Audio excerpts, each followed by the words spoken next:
Diana Quimby et de Nadine de Königswarter, donc le finissage. C'est une exposition qui a réuni deux artistes qui n'avaient jamais exposé ensemble, qui toutes les deux dans l'exposition utilisent le dessin d'une façon assez presque exclusive pour Diana Quimby et d'une façon très régulière et qui revient dans sa pratique chez Nadine. Donc le but de mélanger ces deux œuvres est justement d'avoir deux expressions extrêmement différentes et en même temps qui peuvent avoir une possibilité de créer quelque chose dans leur rapprochement. Je pense que c'est ce qui s'est passé, c'est le témoignage qu'on a eu de la plupart des visiteurs. Les univers sont différents, les histoires sont différentes, l'utilisation de la technique est différente, mais il y a malgré tout une possibilité de rencontre et je dirais presque créative qui permet justement d'avoir une façon de regarder l'œuvre peut-être pour elle-même différemment que si elle était toute seule. Voilà. Donc merci beaucoup Diana aussi de faire la présentation. Oh, merci à vous, merci à tout le monde d'être venu. J'ai pensé que personne ne serait là comme c'est le nom du raté. Oui, voilà, c'est raté. Est-ce que tu commences avec Nadine ou moi finalement? Comme tu le sens, Nadine n'étant pas là, oui, parce que malheureusement elle s'occupe de sa mère, donc Diana est un peu sa porte-parole, mais bon. Déjà, en fait, ce qui nous a réunis, en fait, comme on n'a jamais exposé ensemble et comme nos travaux sont assez différents, on avait cherché une sorte de point commun ou un point de départ pour réunir les dessins. Et on s'est dit, comme toutes les deux, pendant très longtemps, on a travaillé vraiment que en noir et blanc, et seulement assez récemment, on a commencé à intégrer la couleur.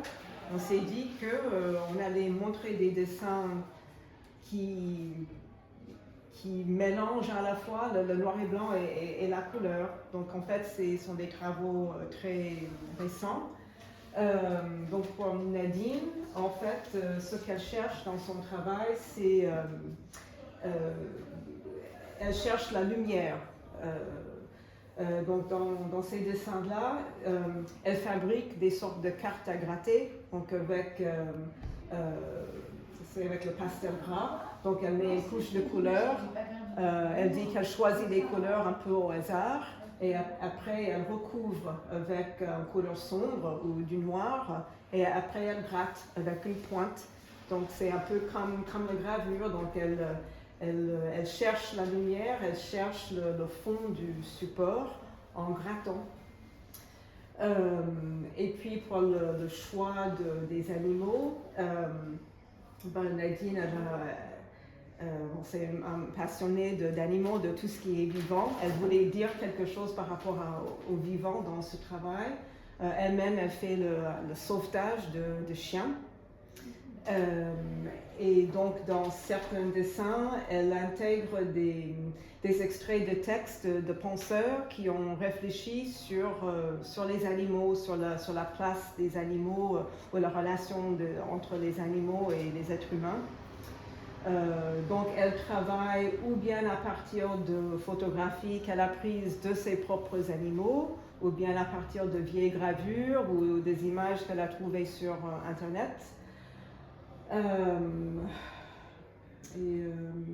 Et puis, quand elle commence le travail, elle commence avec l'animal, mais après, tout ce qui apparaît autour,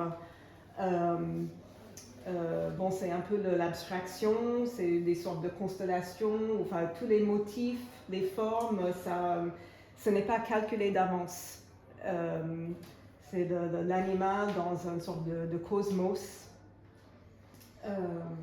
Elle ne sait pas ce qui va arriver quand elle commence à dessiner. C'est un processus un peu mystérieux. Elle cherche. bon, je ne sais pas, est-ce que certains motifs qui arrivent, est-ce que ça vient de pelage de l'animal ou voilà, il y a toutes sortes de possibilités. Et je trouve intéressant que ces dessins évoquent un peu le côté humain des animaux, et je trouve que dans mes dessins, il y a peut-être le côté animal de l'être humain. Donc, ces dessins-là sont que des autoportraits, évidemment. C'est un travail que j'ai commencé il y a 20 ans, quand j'étais enceinte avec mon deuxième enfant. Je me suis dessinée juste en regardant mon corps à partir de ce que j'ai pu voir. Et donc, je continue ce travail depuis une vingtaine d'années de me dessiner, de dessiner mes proches et de limiter mon utilisation de la photo. Donc pour les dessins qui sont là, je regarde dans le miroir. Qu'est-ce que je peux dire? Les têtes, en fait, sont retravaillées parfois à plusieurs reprises. Donc je vais commencer à dessiner, souvent je ne suis pas du tout satisfaite, et je les efface, je les refais, et je pense que c'est tout ce processus qui se révèle même dans les expressions ou dans l'intensité du travail.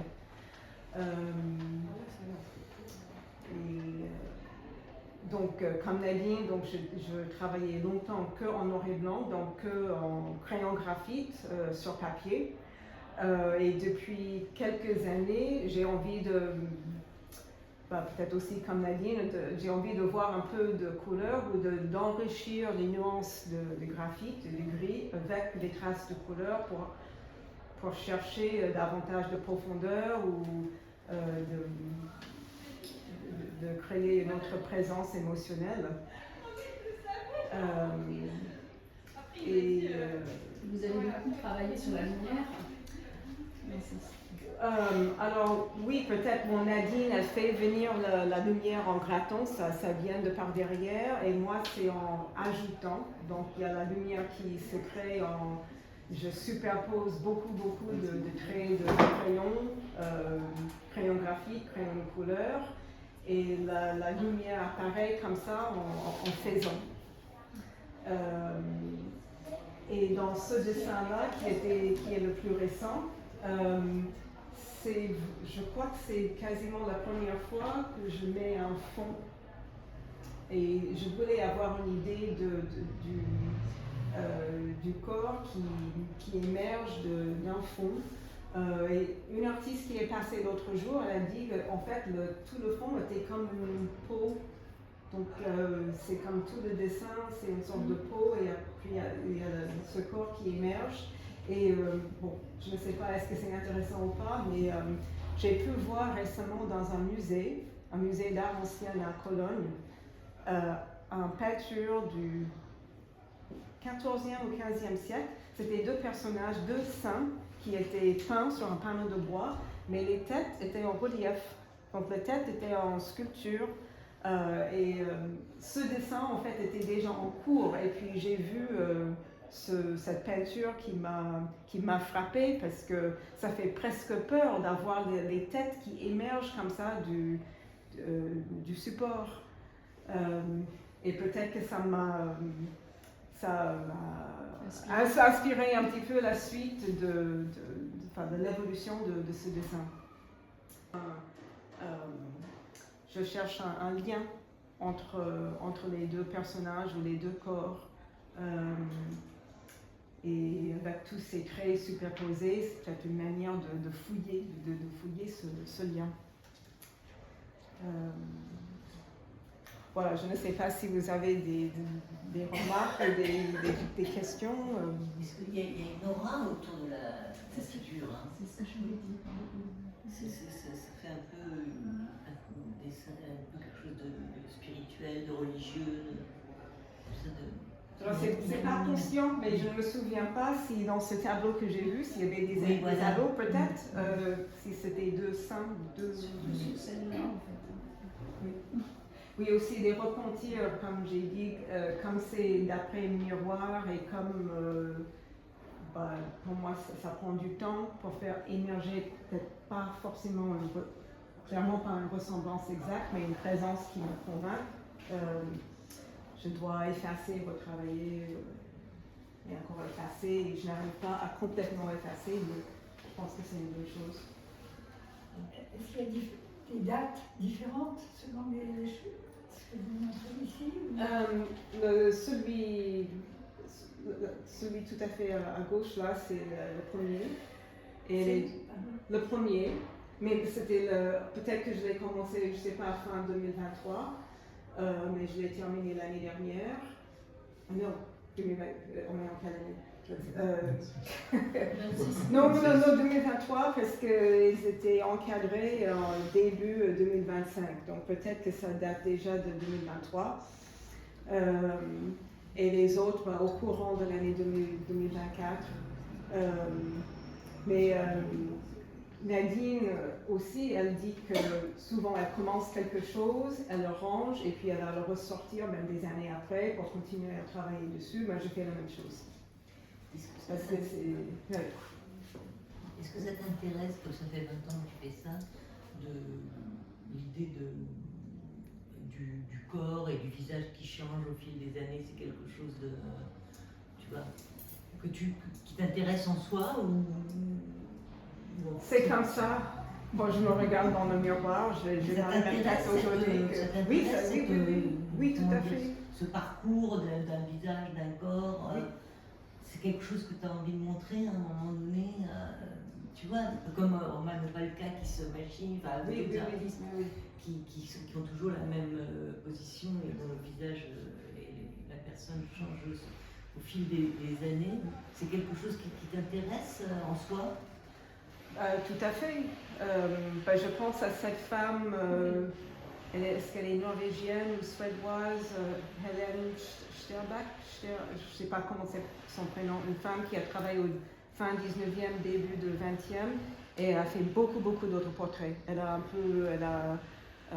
étudié son visage vraiment depuis sa jeunesse jusqu'à la fin de sa vie et c'est vraiment fascinant où on voit presque la crâne qui émerge à travers son visage dans les derniers autoportraits. Donc en fait, je ne l'ai pas pensé en ces termes-là où, ok, comme si c'était un projet documentaire, mais je constate quand je vois les autoportraits que j'ai faits il y a, je sais pas, 10 ans, je vois clairement qu'aujourd'hui je n'ai plus la même tête, mais je trouve que c'est c'est intéressant de constater ça et de dessiner.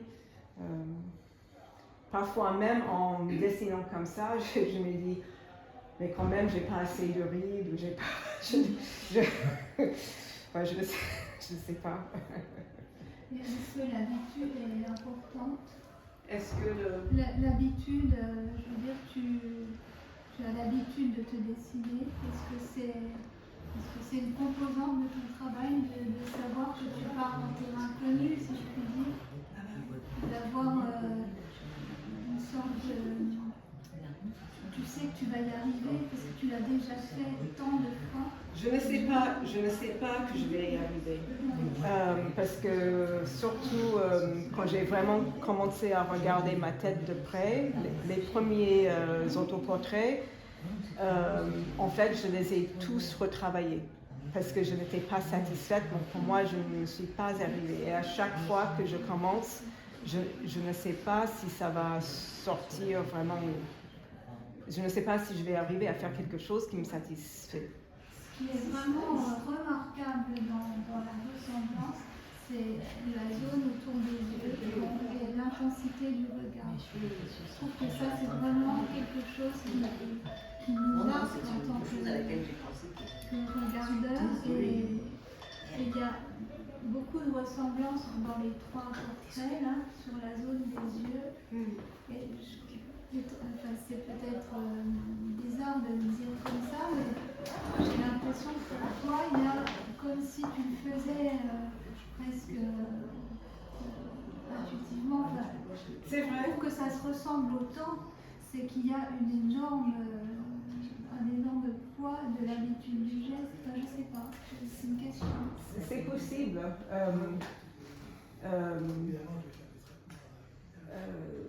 Tu es en terrain connu, enfin je veux dire, c'est. Oui. Pas oublier ça, mais pourquoi c'est aussi un grand inconnu, je suis sûre. C'est très bizarre. En fait. Peut-être que c'est à la fois connu, enfin familier, mais toujours un challenge à chaque fois.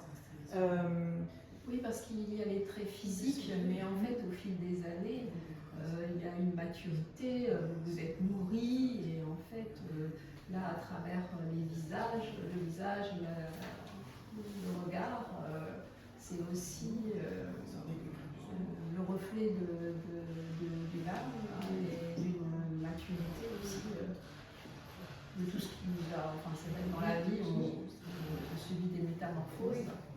Mais même d'un jour à l'autre, si on est fatigué, ou moi selon ce qu'on traverse ou ce qu'on ressent, chaque fois c'est différent, la lumière est différente. On n'a vraiment jamais exactement la même tête, rien que les cheveux qui poussent, tout ça va changer la manière de dessiner la tête. Et je dessine aussi un peu d'autres personnes. C'est vrai que quand il s'agit de ma tête, j'ai moins peur de détruire la tête parce que bon, c'est pas très flatteur. Et j'ai peur parfois que si je dessine d'autres personnes, ils vont être un peu choqués. Donc il faudrait que ce soit un modèle ou quelqu'un qui accepte d'avoir leur tête détruite. Mais voilà. Je suis partante de faire dessiner d'autres personnes. Je ne peux pas m'empêcher de penser aux propos de Giacometti sur son travail de la tête. Il y a beaucoup de ressemblances avec ce que tu dis là. Quand tu dis détruire la tête, ça me fait penser vraiment à l'insatisfaction qu'il avait à chaque fois de refaire, toujours refaire, parce que c'était pas ça. Est-ce que tu penses, comme ce qu'il a beaucoup dit dans ses journaux, qu'on ne peut pas dessiner le devant d'une tête sans avoir la vision de ce qu'il y a derrière, aussi, enfin, du volume entier? Comment tu t'y prends avec ça? Avec difficulté. Enfin, je me pose la question. Je connais bien cette citation. Voilà, il faut envisager la tête tout entière comme un volume aussi. Je dirais même que je dois encore travailler plus parce que je vais pas assez loin. Enfin, oui, voilà. Parce que chez lui, en fait, ça s'appuyait très souvent sur une chemise. Enfin, il y avait un buste habillé de manière très simple, souvent. Chez toi, on a peut-être le sentiment que le dessin du corps sert pas de base, mais de fondation. Quelque chose comme ça. Tu n'as jamais dessiné seulement une tête?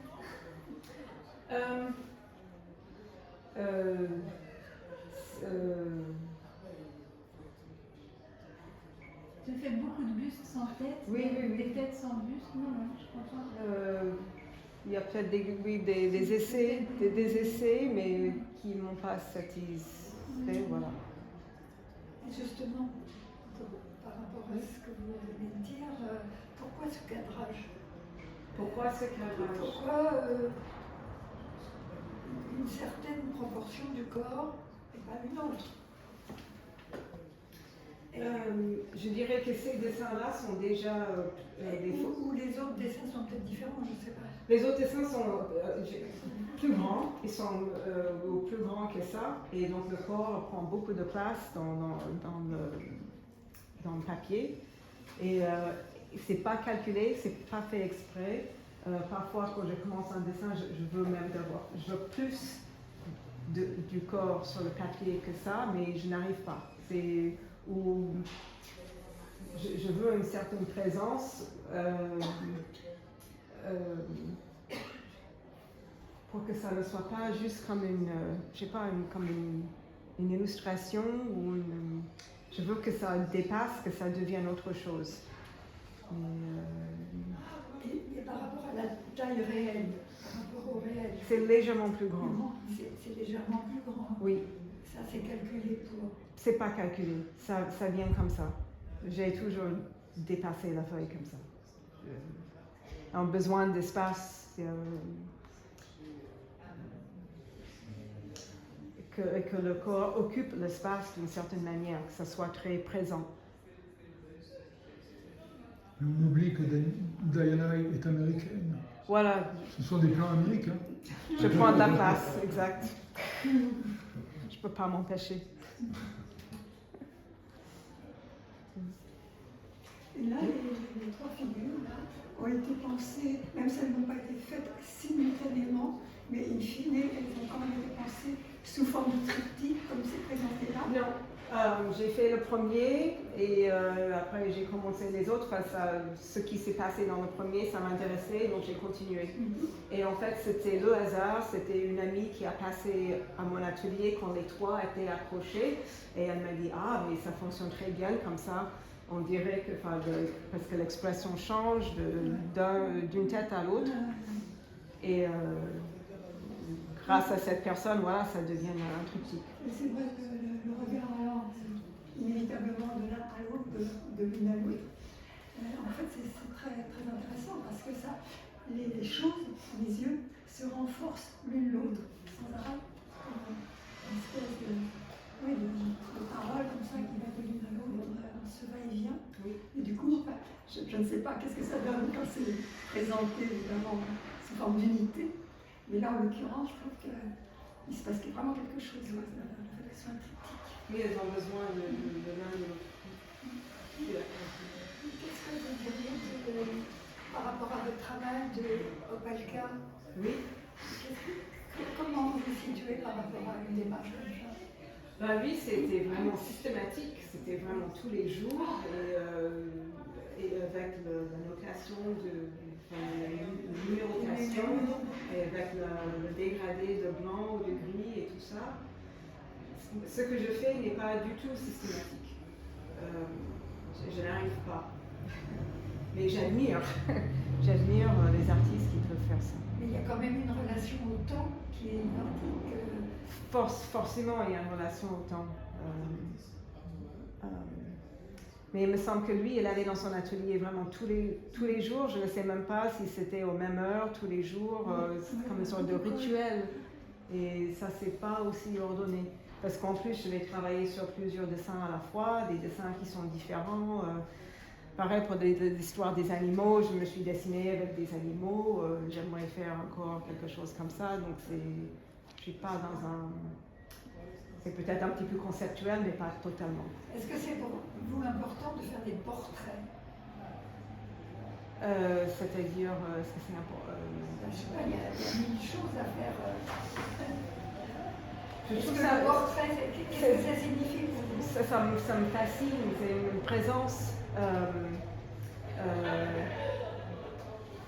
Je peux aller loin dans des histoires familiales, mais je ne vais pas le faire. Mais, oui, c'est pour insister sur une présence.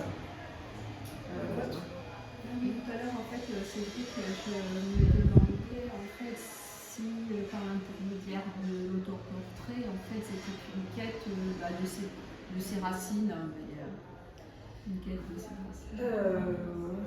Oui, c'est certainement. Alors, est-ce que c'est le fait que je suis déracinée, que j'ai choisi de me déraciner, de m'éloigner de ma famille, de d'autres histoires dans ma famille, le fait que avec mes parents, il n'y a pas tellement on ne parlait pas trop d'émotions ou de choses beaucoup d'émotions, des choses enfuies. Enfin, donc, est-ce que c'est une manière de faire ressortir des choses qui n'ont pas pu être dites? Oui, d'essayer d'affirmer une présence, pas dire regardez-moi, mais de questionner ma présence ici et maintenant et dans le temps. Et la bouche n'est jamais complètement fermée, il me semble. Oui, et parce que dans un premier temps, j'ai fait beaucoup dans tous les portraits et les autoportraits, la bouche était fermée. Et puis là, oui, peut-être le fait d'ouvrir la bouche, c'est aussi... oui, j'ai trouvé ça un peu plus dynamique. C'était transmettre une émotion. Peut-être un peu plus. Et ce que j'aimerais vous poser comme question, c'était de savoir en fait si vous aviez pensé au regard du personnage sur le spectateur. Voilà.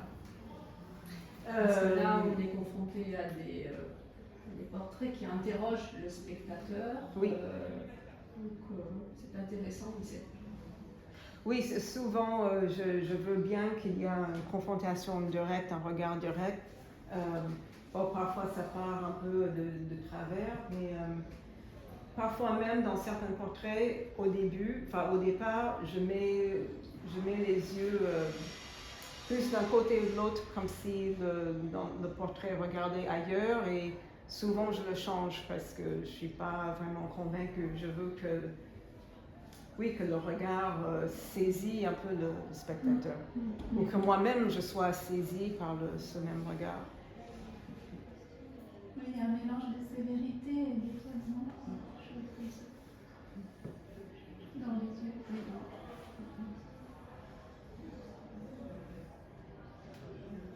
Après celui-là, en fait, je le trouve beaucoup plus... Je trouve que c'est un visage beaucoup plus serein, en fait, que les autres. Il y a davantage de questionnement et d'inquiétude. Peut-être, en fait, maintenant je l'ai tellement regardé que je ne sais plus. En regardant, je me demandais, oui, il y a comme une affirmation de je suis là, je suis vivante. Oui, c'est... Quelque chose comme oui, c'est un tu peu, disais, un je suis déracinée, et en fait je suis là. Oui. Voilà, je suis vivante, c'est moi. Il y a quelque chose comme une affirmation de soi. Moi, je suis en face de ce portrait-là, qui est assez un peu presque de, je sais pas. Et c'est vrai qu'on a l'impression qu'il y a une conversation, quelque chose qui se dit. Un dialogue qui se voilà.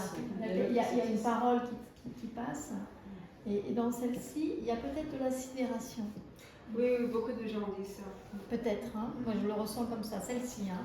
Ce visage ici, pour moi il y a quelque chose, et dans le souvenir que je pense avoir, est-ce qu'il y a des sourires? J'essaie, mais ça ne marche pas toujours. Ça marche pas.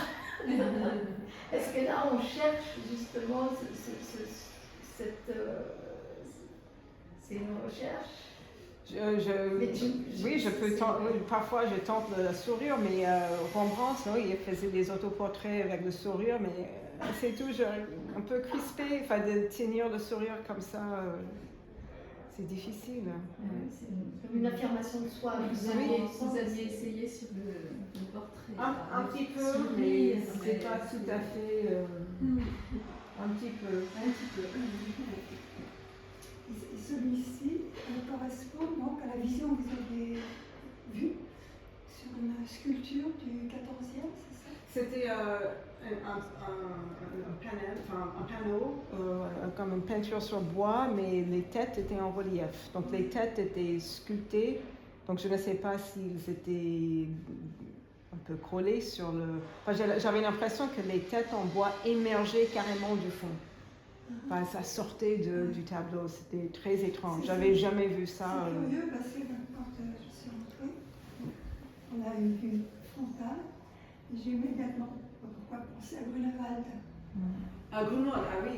Par le visage, et par le dessin de la main et des doigts qui sont très j'adore les particuliers. Allemands avec la précision, tout ça. Et toujours avec les doigts dans cette position-là. Bon, quelquefois, ils sont encore plus longs. Oui, ils sont très élongés.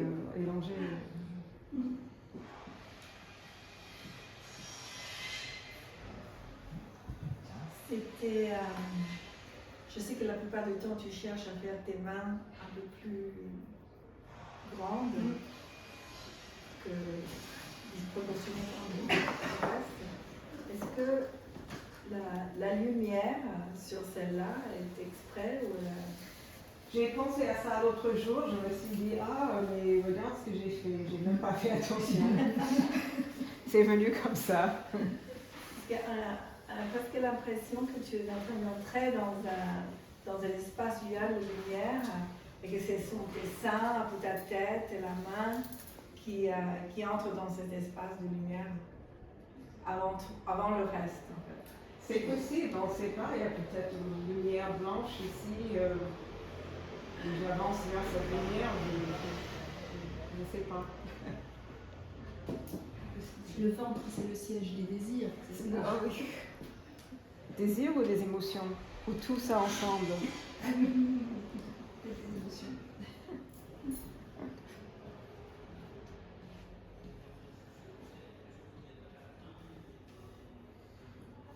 Penser à plein de choses. On a envie d'applaudir. Allez.